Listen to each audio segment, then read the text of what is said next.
Hello, this is a simple video to show you how to set up and get started using a Swivl. First of all, you want to download the app onto the device that you might do the recording on. So it could be a mini iPad, it could be a phone, any of those items might work well on this platform.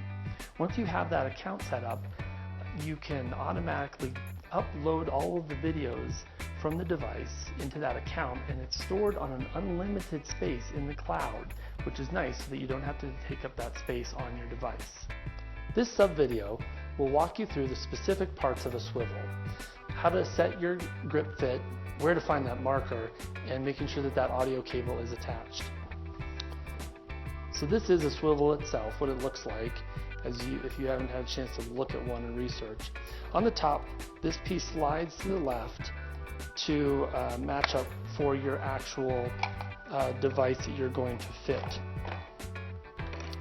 You're going to decide which one of these fits and holds your device well so that when you are filming, it stays in place and won't fall out as you're working with that. So you set that back into place. Once you have that, it slides in from the top and then slides back to center, and then mounting your device whichever way, if you want the camera, the front one or the back one, as you work with that, and then it will hold that in place. The marker itself is in this little flip case in the back, and it also is nice because it charges it once it's being charged. So when you have your charging cable set up, which is the very bottom on the black part, that's where the power ends up going in.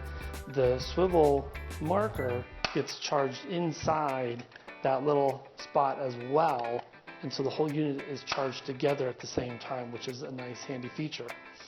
Then once that's set and you're able to mount that in a good position, the marker itself has the different features of recording and things like that. And then when you set it onto the lanyard, this will allow you just to slide it into place from the top, and then it's easily adjustable on your neck to the right height that you're working with. Lastly is that audio cable that's important, because then that gives a good connection to your device and to the swivel. So on the back side, at the very back there, is where you're going to plug in that audio, and then that connects directly to the audio port on the device itself, and then you're set and ready to record with your swivel. When you are setting up the actual swivel itself, make sure it's high enough that as you move around, it's able to track you and keep track of where you are with this marker. It does need a clear line of sight for that. When you power them both up, and you'll power up there as well as on the marker, you want to make sure that the Bluetooth is synced up with the device that you're going to be working with, and that will make all the features function well. Using the back camera on the device typically helps to get a better quality picture, so that's a good option to use, and then sometimes you're not distracted by looking at the screen and looking at yourself as you're filming.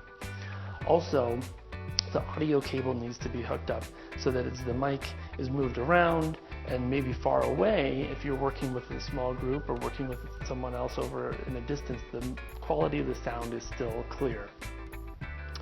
Once you have, you go into that swivel account on the device or on your computer, and you can see where videos and libraries are going to be stored. On the device itself in that app, there is a place for capturing, also looking at that library, settings that you can establish, as well as a tour if you need some additional support. The capturing button starts the filming. There's also one here on the marker which starts and stops it, and then you can switch cameras if you need to. There's a rectangle within a rectangle box, and that will help switch from the front camera to the back. And as you move around, remember that that marker needs that clear line of sight. The two side arrows are for presenting when you have presentations in there, but you have to upload the pro version of that Swivl app. Then the check mark underneath enables the camera to stop and stay in one place so that as you move, if you need to come somewhere else but you want to show something specifically, you can keep filming, but the camera isn't tracking you. Then back to your device, the library is where your videos are stored. You can select one of those, and simple editing can be done with this actual app. And if you want to maybe trim the front or the back of the video, you can work on that, title it certain ways. Then when you're ready to export that video, you can select that. There's two options to do. You can download it or export to a YouTube video. Once you have downloaded or linked that to YouTube, then you're able to share that video and link it to any other doc or site that you'd like to share out that video.